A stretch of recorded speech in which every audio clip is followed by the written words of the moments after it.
मिर्गी यानी एपिलेप्सी जो एक काफ़ी लंबे समय से बीमारी चली आ रही है, और अगर हम इसकी पूरी दुनिया में बात करें तो कम से कम 50 मिलियन लोग इसकी चपेट में हैं। भारत की बात करें तो 10 मिलियन लोग इस बीमारी की चपेट में पहुंच चुके हैं।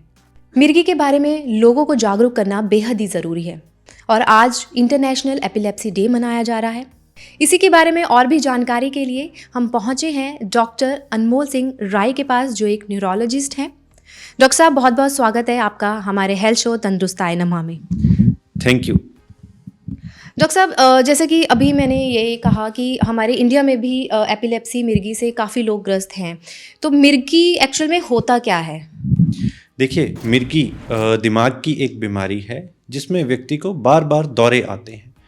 ये दौरे दो प्रकार के होते हैं, एक जिसमें हम बड़े दौरे बोलते हैं और दूसरे जिसको हम छोटे दौरे बोलते हैं। जिस भी व्यक्ति को एक या एक से ज़्यादा दौरे आते हैं उसे हम मिर्गी बोल देते हैं।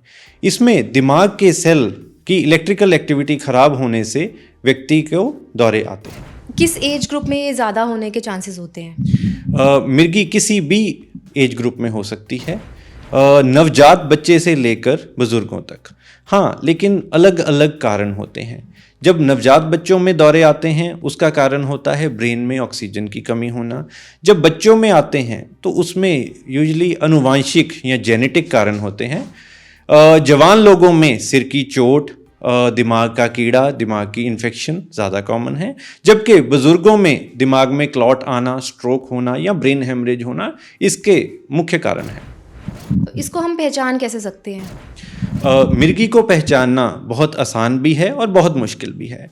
जो बड़े दौरे होते हैं उसमें पहचानना कोई मुश्किल नहीं होता है। उसमें व्यक्ति बेहोश हो जाता है, उसकी दांत बंद हो जाते हैं, आंखें ऊपर चढ़ जाती हैं, हाथ पैर अकड़ जाते हैं, व्यक्ति के मुंह से झाग आ सकती है। इसको पहचानना मुश्किल नहीं। हाँ, लेकिन जो छोटी मिर्गी होती है, छोटे दौरे होते हैं जिसको हम पार्शियल सीजर्स बोलते हैं, उन्हें पहचानना मुश्किल होता है। इसमें व्यक्ति बेहोश तो नहीं होता लेकिन बेसुध हो सकता है। थोड़ी देर के लिए एक ही तरफ टिकटिकी लगा के देखता रहता है, थोड़ी देर के लिए ध्यान नहीं दे पाता किसी चीज़ में, और मुंह चला सकता है, ऐसे ऐसे कर सकता है, या कुछ आवाज़ें निकाल सकता है, या आंखें झपक सकता है। उसको पहचानना थोड़ा मुश्किल रहता है। डॉक्टर साहब, क्या इसके अन्य लक्षण भी हैं कोई? देखिए, मिर्गी के और भी बहुत सारे लक्षण होते हैं। कुछ लोगों में मिर्गी का ऐसा लक्षण रहता है कि उसे पहचानना बहुत ही मुश्किल होता है। खास करके जो स्कूल में बच्चे जाते हैं या छोटे बच्चे हैं, उनमें हमारे पास कई बारी पेरेंट्स आते हैं कि बच्चा टीचर की बात को ध्यान नहीं दे रहा है। एक्चुअली उसमें होता क्या है कि बच्चे को बीच में एब्सेंस सीजर्स बोलते हैं, बच्चा बीच में एब्सेंट माइंडेड हो जाता है, तो वो एक दौरे का कारण होता है। बच्चा वैसे नॉर्मल होता है, पूरा ध्यान दे रहा होता है, बट कुछ सेकंड के लिए दौरे के दौरान वो नहीं ध्यान दे पाता। तो ये एक बड़ा अनयूजुअल सा रीज़न है, सिम्टम है मिर्गी का। ये तो हमें पता लग गया है कि ये लक्षण है हमें, कि इस तरह के हमें कुछ भी ऐसा दिखाई दे तो हमें डॉक्टर के पास भी जाना चाहिए। लेकिन इसके लिए ट्रीटमेंट की बात करें तो वो क्या है? मिर्गी का इलाज बहुत ही आसान है। अगर किसी को मिर्गी है और डायग्नोसिस बहुत पक्का है तो उसमें हम लोग मिर्गी की दवाइयाँ शुरू करते हैं। ज़्यादातर केसेस में 100 में से 75 लोगों में एक दवाई से मिर्गी पूरी तरह ठीक हो जाती है। जो रह जाते हैं कुछ लोग, उनमें 2 दवाइयाँ, कुछ में 3 दवाइयाँ भी चलती हैं। इसमें जो मेजर इशू आता है वो आता है टाइमिंग का। ये एक बहुत लोगों में वहम है कि इसकी दवाई 3 साल चलेगी या सारी उम्र चलेगी। ऐसा नहीं है। मिर्गी की दवाई उसके कारण पे डिपेंड करती है। अगर किसी में कोई कारण है जो ठीक होने वाला है तो हो सकता है 6 हफ्ते में, 6 महीने में भी उसकी दवाई बंद हो जाए। लेकिन कुछ ऐसे कारण रहते हैं जिसमें उम्र भर भी दवाई खानी पड़ती है। बहुत से लोगों के मिथ्स भी हैं, जादू टोना टोटका, वो ये सब लोग समझते हैं और करते भी हैं, तो इसके पीछे क्या रियलिटी है? मिर्गी एक ऐसी बीमारी है जिसके बारे में हमारी सोसाइटी में बहुत सारे भ्रम हैं। पहली बात तो ये एक दिमागी बीमारी है, ये कोई मानसिक बीमारी नहीं, ये कोई एक व्यक्ति से दूसरे व्यक्ति को नहीं फैलती।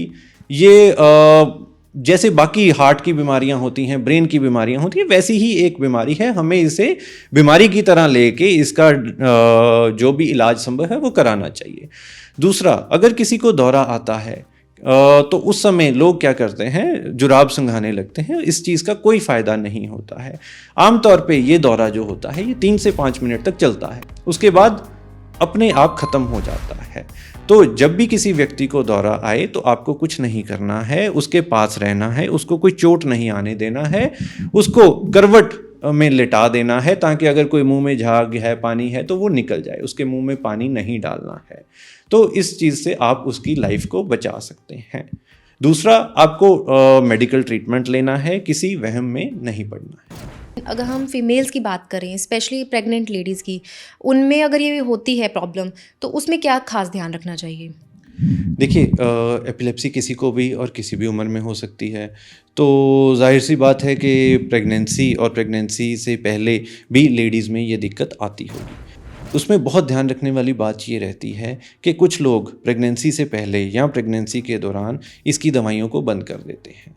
हाँ, इसकी दवाइयाँ बहुत सेफ़ नहीं होती हैं प्रेगनेंसी में, लेकिन अगर किसी को प्रेगनेंसी के दौरान दौरा आता है तो उसका भी अलग रिस्क रहता है। तो अगर किसी को प्रेगनेंसी करनी है और उसकी दवाई चल रही है तो उसे अपने न्यूरोलॉजिस्ट को संपर्क करके अपनी दवाई ठीक तरह से सेटल करके फिर ही प्लान करना चाहिए। बहुत बार लोग इस चीज़ को भी लेके कंफ्यूज होते हैं कि एपिलेप्सी और सीज़र, तो दोनों में क्या अंतर है, क्या डिफरेंस आता है? देखिए, एपिलेप्सी मिर्गी बोलते हैं हम जिसको, ये वो है जैसे कि जिसको बार बार दौरे आते हैं, बार बार सीजर्स आते हैं जिसको, उसको हम एपिलेप्सी लेबल करते हैं। जैसे किसी को पहली बार दौरा आया या सीजर आया तो उसको मोस्टली हम लोग एपिलेप्सी लेबल नहीं करते हैं। हाँ, अगर हमें लगता है कि उसको बार बार आ रहा है या आ सकता है तभी हम उसको एपिलेप्सी लेबल करते हैं, तभी हम उसको एपिलेप्सी की दवाइयों पे डालते हैं। अदरवाइज़ देखा जाए तो सीज़र बहुत सारे अन्य कारणों की वजह से भी आ सकते हैं, तो जिन्हें हम एपिलेप्सी लेबल नहीं करते। हमारे दर्शकों के लिए एक मैसेज। मिर्गी दिमाग की एक बहुत ही आम बीमारी है। इसका डायग्नोसिस आज की डेट में बहुत ही आसान और इसका इलाज दवाइयों से संभव है। तो हमें मिर्गी से घबराना नहीं है, हमें इससे लड़ना है। अगर किसी को मिर्गी की शिकायत है या किसी के घर में किसी को शिकायत है, उसको छिपाना नहीं है, उससे शर्म महसूस नहीं करना है, उसके बारे में बात करनी है, अपने न्यूरोलॉजिस्ट से मिलना है और अपना सही इलाज कराना है। साथ ही साथ सोसाइटी का फ़र्ज़ बनता है कि ऐसे मरीज़ों के साथ कोई भी भेदभाव ना करें, उन्हें एक नॉर्मल इंसान की तरह नॉर्मल लाइफ जीने का पूरा मौका दें। धन्यवाद। डॉक्टर साहब, हमसे बात करने के लिए बहुत बहुत शुक्रिया। धन्यवाद। मिर्गी यानी एपिलेप्सी को लेके आपके माइंड में क्या सवाल चल रहे हैं, हमें कमेंट करके ज़रूर बताएं।